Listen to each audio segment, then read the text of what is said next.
네. 오늘은 로마서 1장 16절로 17절 말씀을 통해서 하나님의 의라는 말씀의 제목으로 함께 말씀의 은혜를 나누겠습니다. 자, 오늘은 이 하나님의 의라는 부분을 살펴보면서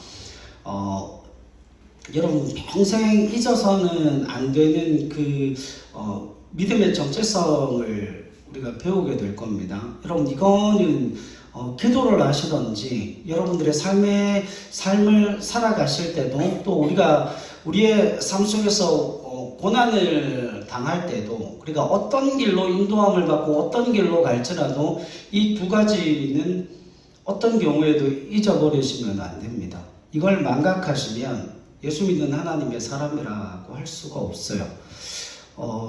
하나님의 사람들이 세상의 삶의 고난에 제대로 대처하지 못하는 이유가 이것 때문에 그래요. 그 믿음의 정체성이 뭔지를 잘 모르기 때문에 그래요. 여러분 굉장히 단순해요. 수학 공식 암기하듯이 그렇게 암기되어져야 돼요. 그래서 우리 마음속에서 잊어져서는 안 되고, 그리고 가장 중요한 것은 이것을 언제 어디서 어떤 상황과 처지와 형편 속에서도 꺼내놓을 수 있어야 돼요. 이해하시겠습니까?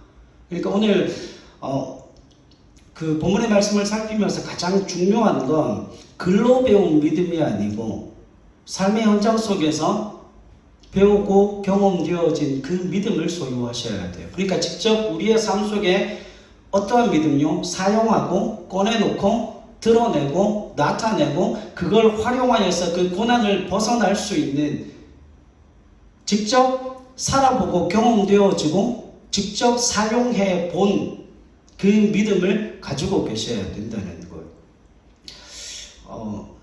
저는 연애를 많이 해봤어요. 여러분들도 마찬가지겠지만, 여러분 연애를 제가 이런 말씀드려서 죄송하지만 저희 집에 있는 딸내미는 연애를 글로 배웠어요.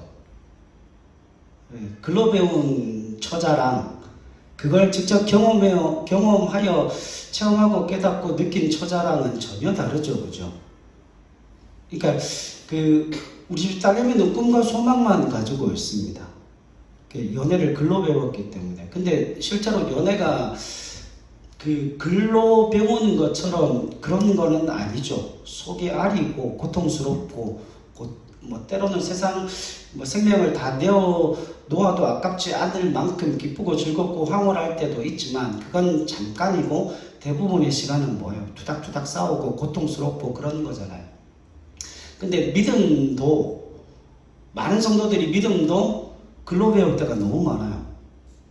글로 배워진 그 믿음을 마치 자신의 믿음이 있냐, 그 믿음을 글로 배워 소유하시는 분들이 얼마나 많은지 모릅니다. 오늘은 그 부분에 대해서 우리가 좀 점검을 하고, 내가 가지고 있는 그 믿음의 실체가 뭔지에 대해서 제발 좀 수학 공식 외우듯이 그렇게 암기를 좀 하셨으면 좋겠어요. 그리고 그게 우리 마음판에 잘 박힌 못과 같이 한번 확 박혀서 그게 언제나 그걸 붙들고 기도할 수 있고, 언제나 어느 상황과 어느 환경 속에서도 그걸 꺼내놓고 하나님 앞에 간구할 수 있는 믿음의 사람들이 되실 수 있기를 소망합니다. 로마서에서 가장 중요한 주제가 두 가지가 있습니다. 첫 번째는 예수 그리스도를 믿어 뭘 얻는다는 거예요? 구원을 얻는다는 거죠. 그리고 두 번째는 이 하나님이 어떤 분이신가를 우리에게 나타내고 설명하는데, 성경이 뭐라고 설명하는가 하면 그걸 하나님의 의라고 이야기를 해요. 여러분 성경 말씀 한번 찾아보겠습니다. 로마서 3장 21절로 22절 말씀 한번 가보시죠. 로마서 3장 21절로 22절. 여기에도 하나님의 의라는 게 나타납니다. 3장 21절 22절 시작. 그러므로 율법의 행위로 그의 앞에 의롭다 하심을 얻을 육체가 없나니 율법으로는 죄를 깨달음이니라. 이제는 율법 외에 하나님의 한 의가 나타났으니 율법과 선지자들에게 증거를 받은 것이라. 아멘. 여러분 3장 22절에 곧 예수 그리스도를 믿음으로 말미암아 모든 믿는 자에게 미치는 하나님의 뭐라고요? 의니 차별이 없다. 자, 여기에 보면 21절에도 율법 외에 하나님의 뭐가 나타나요? 한 의가 나타났다 그랬고 22절에도 하나님의 의가 나타났는데 이 의가 차별이 없다라고 이야기를 합니다. 자, 여러분 그런데 그렇다면 여기서 복음에서 나타난 하나님의 의가 뭔가 이게 굉장히 중요한 문제가 되어지겠죠. 로마서의 가장 중요한 주제 중에 하나가 하나님의 의라고 하는 거예요. 그런데 여기서 말하는 하나님의 의가 이거는 아니에요. 공의로서 거룩함과 순결을 말하고 있는 의가 아닙니다. 왜냐하면 여러분 율법 외에 하나님의 한 의가 나타났다. 그런데 그 의가 공의로서 거룩과 순결로 나타난다면 우리가 구원받을까요? 못 받을까요? 구원 못 받죠. 어떻게 구원받습니까? 죄인인데. 하나님의 한 의가 우리가 어떤 상황에서 나타나는가 하면 로마서 말씀에 의하면 로마서 5장 8절의 상황에서 나타났어요. 로마서 5장 8절의 상황이 뭔데요? 한번 찾아봅시다. 로마서 5장 8절. 우리가 아직 죄인 되었을 때에 그리스도께서 우리를 위하여 죽으심으로 하나님께서 우리에 대한 자기의 사랑을 확증하셨느니라. 우리가 어떤 때 하나님의 사랑이 나타났습니까? 죄인 되었을 때요. 그러면 여러분 하나님의 율법 외에 하나님의 한 의가 나타났다라고 하는 건 그 율법은 뭐를 드러나게 하는 겁니까? 죄를 밝히고 죄가 드러나게 하는 거죠. 그런데 그 죄를 밝히는 것 외에 하나님의 한 의가 나타나는데 그건 거룩함과 순결함을 의미하는 게 아니라고요. 왜냐하면 그 거룩함이 우리에게 기준으로 잣대로 들이대게 되면 우리는 그 누구도 구원받을 수 없는 사람이기 때문에 그래요. 그런데 여기서 말하는 하나님의 의는 이렇게 해석을 하셔야 돼요. 하나님 다우심을 말하는 거예요. 하나님의 하나님 다움. 자, 그러니까 복음에는 뭐가 나타나 있다는 거예요? 하나님의 하나님 다움이 나타나 있는데 그 하나님의 하나님 다움이 뭔가 하면 믿음으로 믿음에 이르게 한다는 거예요. 요거를 쉽게 설명하면 이런 겁니다. 여러분 저 한번 보세요. 조금 있으면 이제 파워레인저 그분이 오실 텐데 여러분 그 6살짜리에게 있어 아버지라는 존재는 어떤 존재입니까? 아빠의 아빠다움은 어떤 거예요? 그 아이가 진흙탕에 막 뒹굴었어요. 진흙탕에 막 뒹군 그 아이를 딱 보면 이 더러운 녀석, 그리고 싸대기를 때리고 엉덩이를 때리고 옷을 다 벗겨서 쫓아내는 그 사람은 부모예요, 아니에요? 그 사람은 부모가 아니죠. 그 더러워진 아이를 뭘로 봅니까? 내 자식이기 때문에 그래도 너무 귀여운 거예요. 이 귀여운 자식 도대체 이렇게 비가 많이 오고 흙탕물이 있는데 어디서 뒹굴었냐? 에이구 이놈 이리 와. 그리고 옷을 벗기고 뭐합니까? 깨끗하게 씻겨서 또 더러운 옷을 입혀요? 아니잖아요. 어떤 옷을 입히죠?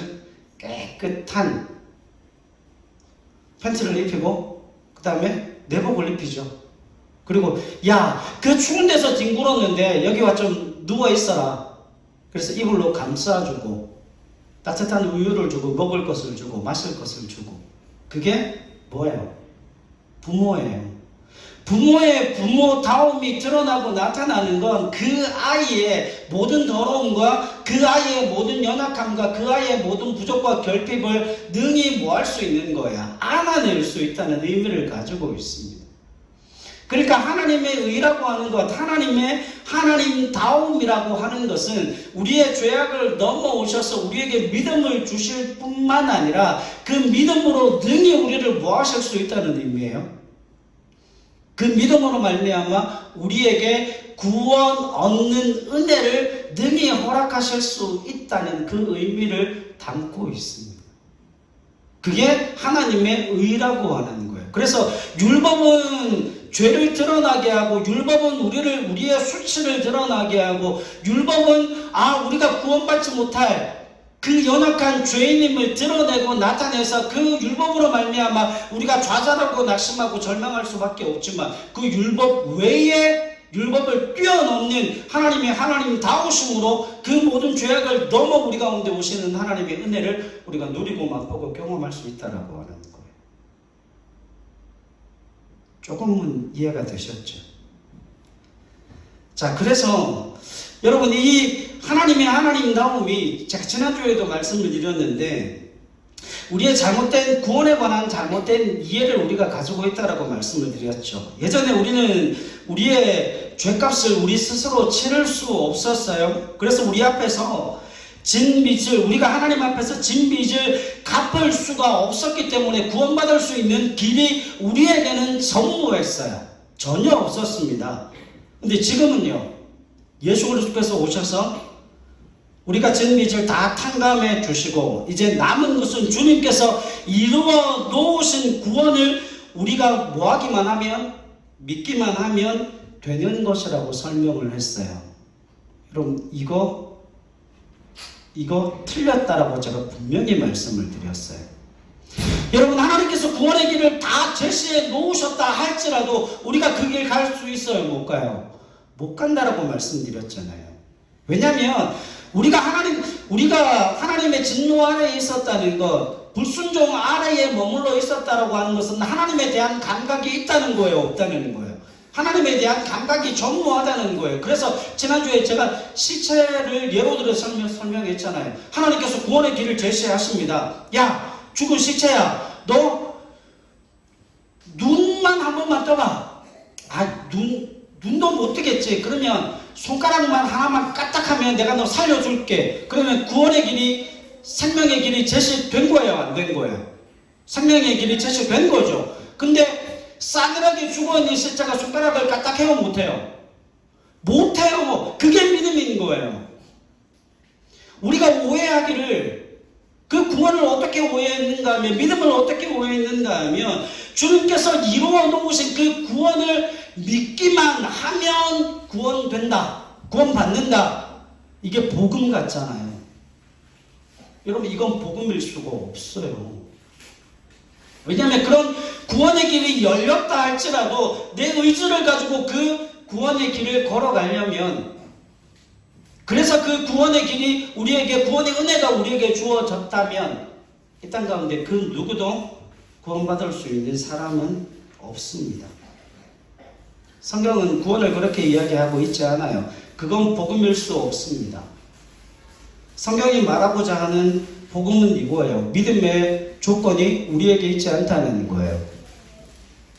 믿음의 조건이 우리에게 있지 않고 그 믿음은 누가 만들어낼 수 없는 거예요. 우리가 만들어낼 수 없는 것이기 때문에 그렇습니다. 자, 예를 하나 들겠습니다. 여러분 저 믿으세요?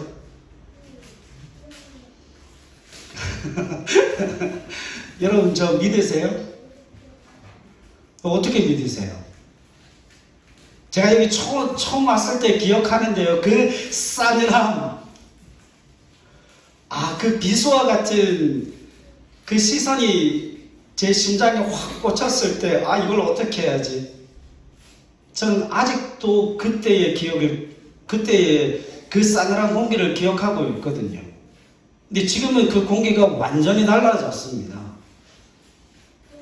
여러분, 믿음이라고 하는 건 내가 저 사람을 믿어야지, 그래서 그 사람이 믿어지는 게 아니에요. 그 사람이 나로 하여금 믿게 만드는 거죠. 그래서 상대방이 내게 그 믿음의 근거를 제시할 때에 내가 그것을 납득하고 이해하고 뭐예요? 그걸 받아들일 때 내가 그 상대방을 뭐 할 수 있는 거예요? 믿을 수 있게 되어지는 거죠. 그러니까 여러분 이건 의미가 없어요. 믿어, 나 그런 걸 할 수도, 나는 이것도 할 수 있고, 이것도 할 수 있고, 이것도 할 수 있고, 이것도 할 수 있고, 그걸 믿어. 이건 사기꾼이에요. 사기꾼이 대부분 그런 이야기를 하죠. 여러분, 믿음은 내가 그 상대방에 대한 믿음을 가질 때는 상대방이 내게 뭘 줘야 돼요? 믿음의 근거를 줘야 되는 거예요. 그래야 믿을 수 있고, 그래야 신뢰가 쌓이게 되어지는 겁니다. 여러분, 제가 예전에 이런 적이 있었어요. 제가 아이들한테 믿음과 신뢰를 얻기 위해서, 아이들에게 사랑을 받기 위해서 엄청나게 노력했거든요. 그래서 웬만하면 아이들에게 했던 이야기는 다 지키려고 많이 노력을 해요. 근데 그 아이가 제가 참 마음이 아팠던 게, 교회 사역이 너무 바쁘니까 그 월요일날 아이를 데리고 어디 가서 놀아주겠다라고 이야기를 했는데 뭐 장례가 나고 뭐 교회 행사 있고 그래서 월요일마다 쉴 수가 없었다는 거예요. 그러니까 약속을 지켰겠습니까? 못 지켰겠습니까? 약속을 못 지켰는데 아이는 몇 달이 지나서 그 이야기를 하더라고요. 제가 아이한테 뭘 사주겠다고 이야기를 했는데 그 아이가 저한테 와서 대뜸 그러는 거예요. 아빠 거짓말하지 말라고. 나는 아빠 말 안 믿는다고. 저희 큰애가 그 얘기를 했어요. 야, 내가 네 아빠인데 왜 내 말을 안 믿냐? 라고 물으니까 그 아이가 하는 이야기가 아빠는 놀아준다라고 했는데 한 번도 놀아준 적이 없다. 공원을 데리고 가서 자전거를 타고 맛있는 것도 먹자고 그랬는데 아빠는 한 번도 월요일날 나랑 놀아준 적이 없다는 거예요. 그러니까 그 아이가 제가 그 아이한테 약속을 했음에도 불구하고 그 아이가 그 약속에 대해서 뭘 못 가져요? 믿음을 못 가져요. 여러분 그래서 어떻게 했겠습니까? 당장 그 다음 주에 그 약속을 지켰어요. 그리고는 그 이야기를 듣고 마음이 너무 아프고 힘들어서 그 다음부터는 그 아이에게 한 약속은 반드시 지키기 위해 엄청나게 노력했어요.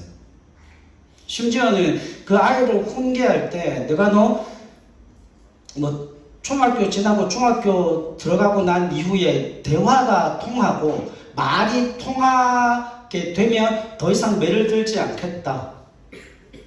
제가 그 약속도 지켰습니다. 여러분 믿음이라고 하는 건 내가 다른 누군가를 믿을 수 있다라고 하는 건 그 믿음의 근거가 내게 있는 게 아니고 다른 누군가에 대한 그 신뢰를 내가 할 수 있게끔 그 사람이 나를 믿게 설득하고 믿게 만들었다는 의미를 가지고 있습니다. 그러니까 그 믿음이라고 하는 건 내가 만들어낼 수 있는 게 아니에요. 그렇지 않습니까? 하나님이 우리 가운데 내가 그 믿음을 자력으로 만들어낼 수 없기 때문에 그 믿음의 근거를 하나님께서 내게 허락하시는 거예요. 저는 이걸 누구보다 잘 알죠. 제가 모태신앙이 아니니까. 제가 중학교 때 교회 처음 가서 그 담임 목사님에게 했던 이야기가 그겁니다. 형님의 유언비어에 속아서 교회를 왔는데 나는 다음 주부터 교회를 안 올 겁니다. 근데 제가 목사가 됐거든요. 왜냐하면 하나님 앞에 붙잡혀서 제가 목사가 됐는데 그때는 그 목사님이 설교하셨던 내용이 1도 제 귀에 들리지 않았어요. 어떻게 사람이 물길을 걸을 수가 있고 손 한 번 얹었다고 사람이 그렇게 낫는 게 그게 말이 나더냐. 뭐 그러면 병원이 왜 필요하고 그러면 그 많은 수많은 의사들이 왜 필요하냐 그러면서 얼마나 웃었는지 몰라요. 근데 지금은 그게 믿어지거든요. 그걸 제가 지금 설교를 하고 있지 않습니까? 그 모든 믿음의 과정이 어떻게 이루어졌는가 하면 여러분 제가 믿은 게 아니고 그 말씀이 믿어져서 그걸 지금 설교를 하고 있는 거예요. 그러니까 믿음이라고 하는 건 가장 정확한 표현은 그게 믿어져서 거부할 수가 없는 거예요. 어른들이 하는 그 이야기 내가 아무리 그 주를 부인하고 싶어도 예수 그리스도께서 나를 구원하셨다는 그 말을 내가 부인하고 싶어도 그게 부인이 안 된다는 거예요. 그거를 버릴 수가 없는 거예요. 왜? 마음 가운데 그 확실한 은혜가 주어지고 그 구원의 확신이 심령 가운데 이미 못 박혀 들어와 있기 때문에 그 주님을 부정할래야 부정할 수가 없다는 거예요. 그래서 성경은 구원은 믿어지는 거예요. 내가 믿는 게 아니고 믿어지는 거예요. 언제나 수동태입니다.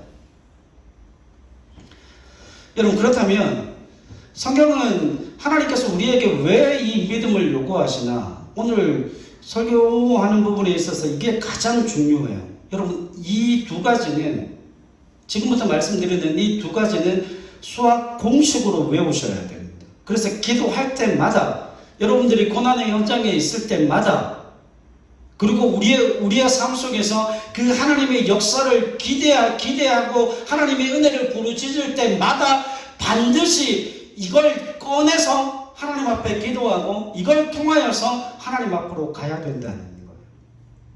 여러분 히브리서 11장 6절로 한번 가보겠습니다. 보겠습니다. 히브리서 11장 6절요. 이 말씀은 꼭 암송하십시오.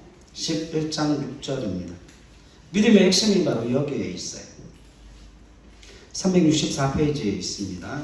히브리서 11장 6절 같이 읽죠. 시작. 믿음이 없이는 하나님을 기쁘시게 하지 못하나니 하나님께 나아가는 자는 반드시 그가 계신 것과 또한 그가 자기를 찾는 자들에게 상 주시는 이심을 믿어야 할지니라. 아멘. 여러분, 이게 믿음의 핵심이에요. 자, 적으세요. 믿음의 핵심 첫 번째, 하나님이 존재하신다. 여러분, 믿음의 핵심이 바로 그거예요. 하나님이 존재하신다는 거예요. 그 하나님이 어떻게 존재하시는가 하면 저와 여러분들이 대면하듯이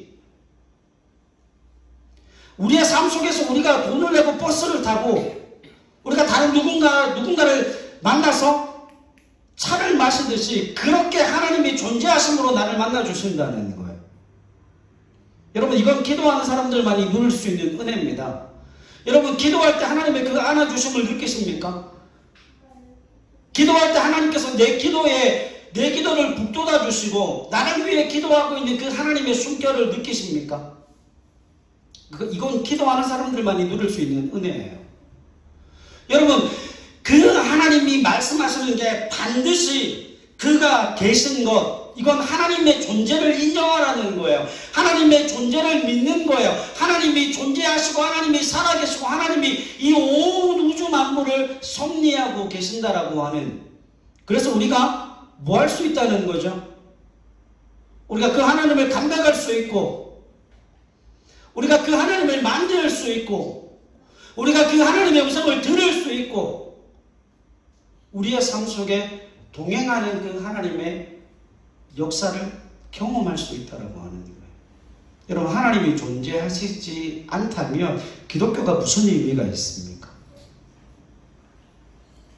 두 번째는 뭐라고 나옵니까? 그가 자기를 찾는 자들에게 뭘 주시는 분이세요? 상 주시는 이심을 믿어야 할지니라. 여기서 여러분, 상 주시는 이 말씀이 의미하는 바가 그거예요. 하나님이 유일한 권위자라는 거예요. 여러분, 상은 누가 줘요? 상은 누가 줍니까? 기관장이 주잖아요. 대통령이 주고 기관장이 주고 거기에 뭐를 가지고 있는 사람이 줘요? 권위를 가지고 있는 사람이 상을 베풀어 줍니다. 하나님이 존재하시고 그 하나님이 유일한 권위자이심을 믿는 것, 그게 믿음이에요. 자, 생각해 보십시오. 여러분, 이 믿음이 있는 사람이 얼마나 되는 줄 아십니까? 정말 희박해요. 그러면 성경은 왜 우리에게 그 하나님이 살아계시다, 하나님의 존재에 대한 믿음을 가지고 그 하나님이 유일한 권위자라는 그 사실을 믿어야 되는 이유가 무엇인지에 대해서 말씀합니다. 다시 로마서로 갈게요. 로마서 3장 9절로 12절 말씀 보십시오. 로마서 3장 9절로 12절 말씀입니다. 같이 한번 읽겠습니다. 시작. 그러면 어떠하냐? 우리는 나으냐? 결코 아니라. 유대인이나 헬라인이나 다 죄 아래 있다고 우리가 이미 선언하였느니라. 기록된 바 의인은 없나니 하나도 없으며 깨닫는 자도 없고 하나님을 찾는 자도 없고 다 치우쳐 함께 무익하게 되고 선을 행하는 자는 없나니 하나도 없도다. 아멘. 여러분, 믿음이 필요한 이유가 뭐냐면 이것 때문이에요. 믿음이 없이는 뭘 할 수가 없다 그랬죠. 하나님을 기쁘시게 할 수도 없고 믿지 않고서는 뭐가 이루어질 수 없다고요? 구원이 이루어질 수 없다라고 합니다. 그런데 중요한 건 이겁니다. 인간이 그 믿음을 자생적으로 가지고 있을 수 있다 없다? 없는 거예요. 자, 여러분, 하나님을 찾지 않는 그 존재가 어떻게 자생적으로 그 믿음을 가질 수 있는 겁니까? 그건 불가능한 일 아닙니까? 그래서 로마서 1장 17절에 보면 이렇게 이야기를 합니다. 복음에는 하나님의 의가 나타나서 믿음으로 믿음에 이르게 하나니 기록된 바 오직 의인은 믿음으로 말미암아 살리라 함과 같으니라. 여러분, 이 오직 의인은 믿음으로 말미암아 살리라 함과 같으니라, 이거 어디서 들어보지 않았어요? 하박국에 있는 말씀이에요. 하박국 2장 4절에 있는 말씀이에요. 자, 그러면 여러분 적으세요. 하박국의 내용을 잠깐 소개를 할게요. 하박국 선지자가 하나님을 이렇게 질문해요. 하나님을 의지하며 살고 선하게 살고 의롭게 사는 자들이 왜 세상 속에서 고난을 당합니까? 그것도 하나님을 섬기는 백성들이 아수르와 바벨론의 침략을 받아서 이스라엘보다 더 악한 자들에게 고난을 당하고 이스라엘보다 더 악한 자들에게 환난과 그 모진 수치와 모욕을 당하는 그 상황 속에서 하나님은 왜 그들을 건져주시지 않습니까? 이걸 오늘 우리의 언어로 하면 이거예요.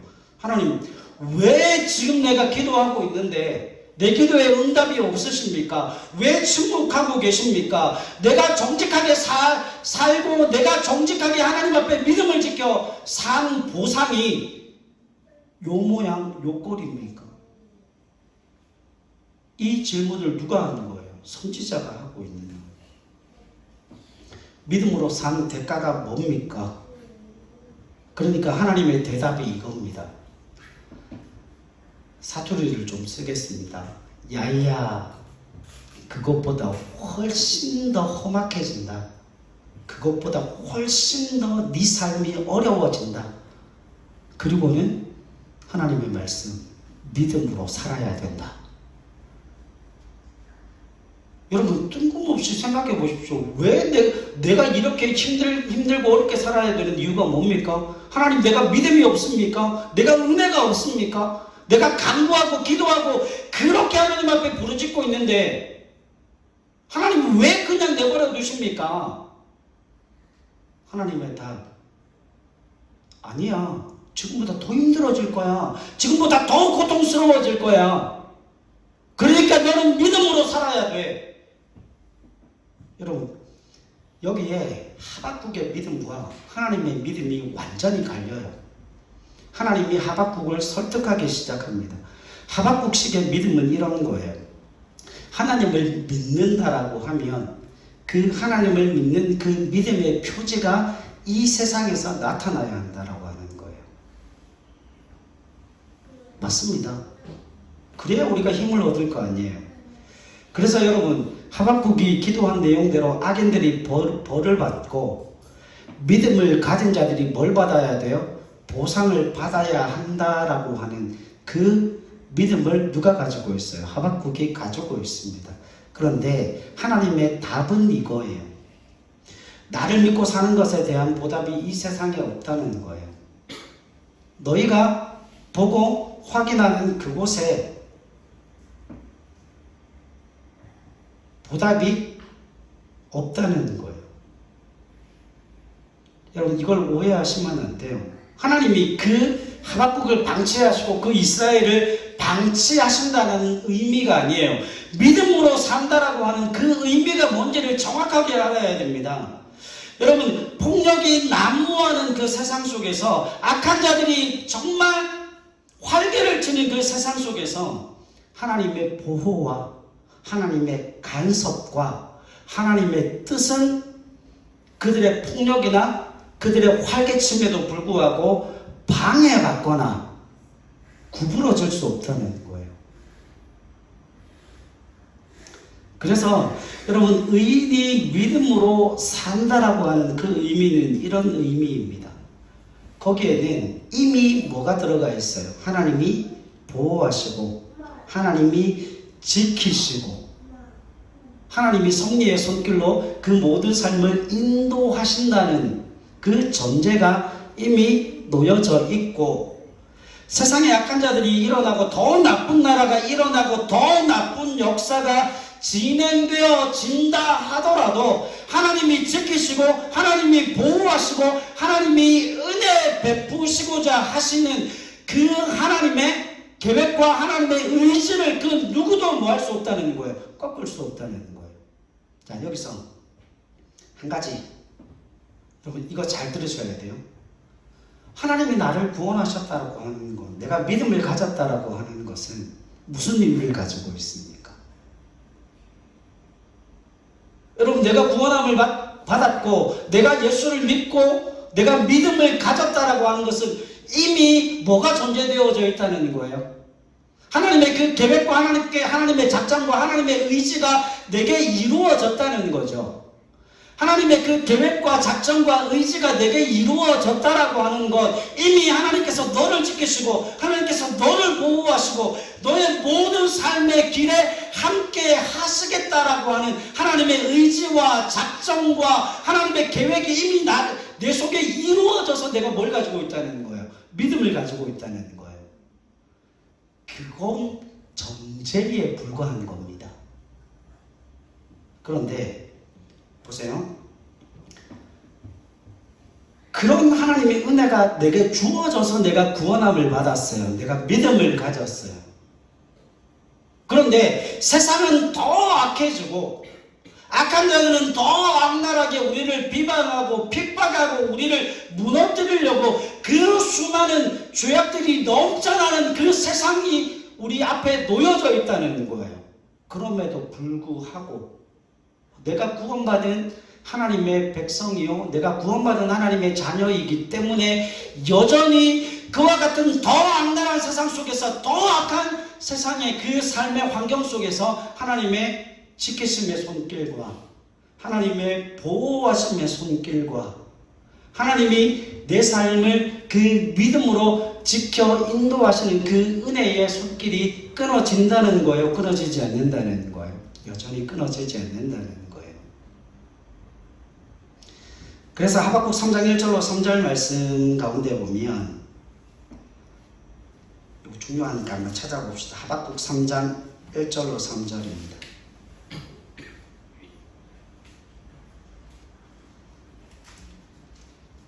하박국 3장 구약성경 1304페이지에 있어요. 3장 1절로 3절 같이 읽습니다. 시작. 시기온 옷에 맞춘 선지자 하박국의 기도라. 여호와여, 내가 주께 대한 소문을 듣고 놀랐나이다. 여호와여, 주는 주의 일을 이 수년 내에 부응하게 하옵소서. 이 수년 내에 나타내시옵소서. 진노 중에라도 긍휼을 잊지 마옵소서. 하나님이 대만에서부터 오시며 거룩한 자가 바란산에서부터 오시는도다. 그의 영광이 하늘을 덮었고 그의 찬송이 세계에 가득하도다. 아멘. 여러분, 하나님께서 그분의 일을 그분의 지혜로 이루시고야 말 하나님이라는 사실을 뭐하게 되는 거예요? 인정하게 되는 거예요. 그래서 그렇게 불평하던 하박국이 3장으로 넘어오면 뭐를 하게 되죠? 하나님은 하나님의 일을 지금도 행하신다라고 찬양하고 경배하고 노래하고 있다라고 하는 겁니다. 여러분, 믿음이 불의한 세상 속에서도 소망을 가지게 하는 능력이 되어진다는 거예요. 왜요? 내가 구원받았다라고 하는 건 하나님의 계획과 하나님의 작정과 하나님의 의지가 여전히 내게 뭐하다는 거예요? 유효하다라는 거예요. 여러분, 제가 말씀드렸죠. 하나님이 내게 주신 믿음, 하나님께서 나를 구원하신 그 구원이 취소된다고요? 안 된다고요? 안 된다고요. 왜요? 그걸 하나님이 허락하셨기 때문에. 그러면 이런 의미가 돼요. 내가 구원을 받았다라고 하는 것, 내가 믿음을 가졌다라고 하는 것은 내가 어떤 형편과 처지에 있던지 간에 세상이 어떤 방향으로 가든 세상이 얼마나 더 악해지던 그것과는 전혀 상관없이 나는 그 속에서 보호하심을 받을 거예요. 나는 그 속에서 지키심을 받을 거예요. 나는 그 속에서 하나님의 영광을 보게 될 겁니다. 왜요? 내가 구원받은 하나님의 자녀의 백성이기 때문에 그렇다는 거예요. 그래서 여러분 17절로 18절 말씀 보십시오. 3장 17절로 18절 같이 읽죠. 시작. 비록 무화과 나무가 무성하지 못하며 포도나무에 열매가 없으며 감람나무에 소출이 없으며 밭에 먹을 것이 없으며 우리의 양이 없으며 외양간에 소가 없을지라도 나는 여호와로 말미암아 즐거워하며 나의 구원의 하나님으로 말미암아 기뻐하리로다. 자, 여러분 적으세요. 질문. 18절을 보면 나의 구원의 하나님으로 말미암아 기뻐한다 그랬죠. 하박국이. 근데 그 전에는 뭐예요? 자기에게 있던 그 모든 것들이 다 전무하다는 거 아닙니까? 무화과도 없어요. 포도도 없어요. 열매 소출도 없어요. 양도 없어요. 소도 없어요. 못 없고 아무것도 없어요. 그런데 누구로 인하여 기뻐한다고요? 여호와로 인하여 기뻐한다고요. 왜요? 여러분, 이때 이사야가 필요한 거예요. 누구의 하나님으로 기뻐해요? 나의 구원의 하나님으로 말미암아. 자, 쳐보세요. 구원이 뭐라고 그랬어요? 예수 믿어 천국 가는 게 아니잖아요. 기름진 것, 그걸 누가 주시겠다는 거예요? 하나님이 주시겠다는 거예요. 내 모든 삶의 환경이 다 피폐해져 있다 할지라도 하나님이 내게 그 구원의 기쁨을 주시고 그 기름짐의 충만함과 만족함을 주신다는 거예요. 또 한 가지, 지금 이 하박국 상황으로 보면 아수르에 밟히고 바벨론의 포로로 70년간 잡혀가게 될 거예요. 밟혀지게 될 거예요. 그럼에도 불구하고 그 구원의 하나님을 기뻐하는 이유가 뭡니까? 그 기름짐의 복을 하나님께서 허락하시고, 이사야서 우리가 살폈잖아요. 구원이 뭐라고요? 백성에게 수치를 물러가게 하는 하나님의 은혜라고요. 이스라엘 백성들은 연약하고 부족하고 나약하고 결핍함이 충만하지만 그에게 그 어떤 것도 남겨져 있지 않지만 하나님이 그의 구원자시오, 하나님이 그의 하나님이시고 하나님께서 그 하박국에게 믿음을 주셨는데, 그 하박국의 믿음은 내 모든 결핍 가운데도 기름짐의 복을 허락하시는 하나님, 우리가 바벨론의 포로로 잡혀가게 되어진다 할지라도 그 이스라엘의 수치를 물러가게 하시는 하나님의 역사가 우리 가운데 주어질 것을 지금 이 하박국이 뭘로 고백하고 있는 거예요? 믿음으로 고백하고 있는 거예요. 그러면 하나님께서 요구하시는 그 하박국의 믿음은 뭡니까? 내가 어떤 상황 속에 있든지 간에 하나님께서 그 은혜의 손길을 내게 펼쳐 보여주심으로 말미암아 그 하나님의 손길을 경험하게 되어질 것을 말씀하고 있다라고 하는 거예요. 여러분, 그래서 찬양할 수 있는 거예요. 그래서 기뻐할 수 있는 거예요. 그래서 노래할 수 있는 거예요. 여러분, 구원은 믿어야 얻어지는 거잖아요. 근데 그 믿음은 누구로부터 주어진다고요? 하나님이 내게 주시는 믿음이에요. 그런데 여러분, 이 믿음은 그냥 단순한 믿음이 아닙니다. 이 믿음은 어떤 믿음인가 하면 하나님의 능력으로서의 간섭이 내게 주어진다라고 하는 거예요. 그래서 믿음을 글로 배우시면 안 돼요. 믿음을 글로 배우면 뭐가 없어요? 능력이 없어요. 글로 배운 믿음은 생명력이 없어요. 글로 배운 믿음은 능력도 없고 생명력도 없을 뿐만 아니라 그 믿음이 살아 활동하는 능력이 되어짐을 통하여서 우리에게 소망을 주고 기쁨을 주고 즐거움을 줄 수도 없다는 거예요. 그래서 믿음은 글로 배우는 게 아니라 뭘로 배우는 거예요? 삶으로 배우시는 거예요. 여러분, 하나님은 살아계십니다. 하나님은 살아계십니다. 그리고 하나님은 유일한 권위자이십니다. 그래서 하나님 말씀 한마디에 그 고난이 물러가고요. 하나님 말씀 한마디에 그 기름짐의 복이 채워지고요. 하나님 그 말씀 한마디에 우리의 슬픔이 변하여 기쁨과 춤으로 영광 돌리게 하시는 분이 우리의 하나님이시라는 것. 여러분, 하나님이 우리에게 믿음을 주셨다라고 하는 것. 우리가 지금 이 자리에서 예배하고 그 하나님을 찬송하고 하나님의 말씀을 나눈다라고 하는 가장 중요한 의미 중에 한 가지는 하나님이 내 삶에 뭐 하시겠다는 거예요? 간섭하시고 하나님께서 그 은혜의 손길을 펼쳐 보이심으로 내가 너를 지키겠다. 내가 너를 보호하겠다. 내가 너의 삶을 기름진 복으로 채워주겠다. 내가 너의 삶을 그 수치가 물러가게 하는 은혜로 삶을 회복시켜주겠다. 그 이야기를 하고 계시는 거예요. 사랑하는 여러분, 믿음을 가지실 수 있기를 바랍니다. 그 믿음을 하나님 앞에 날마다 고백하시는 저와 여러분들이 되실 수 있기를 바랍니다. 다시 한번 말씀드립니다. 하나님의 존재를 믿는 저와 여러분들이 되실 수 있기를 바랍니다. 그 하나님이 유일한 권위자이심을 믿음으로 고백하는 저와 여러분들이 되실 수 있기를 바랍니다. 그래서 기도하면서 이걸 꺼내놓으세요. 여러분들의 고난의 자리에 이걸 꺼내놓으세요. 여러분들의 삶의 현장 가운데 이걸 꺼내놓으세요. 그리고 다른 누구 주위에 있는 수많은 사람들과의 관계 속에서 이걸 꺼내놓으세요. 그리고 여러분들의 인생의 고통과 질고와 아픔과 슬픔의 현장 가운데 이걸 꺼내놓으심을 통하여서 그 믿음의 고백이 우리의 삶을 어떻게 바꾸어 가시는지를 확인할 수 있는 저와 여러분들의 삶이 되실 수 있기를 주님의 이름으로 간절히 부탁을 드립니다.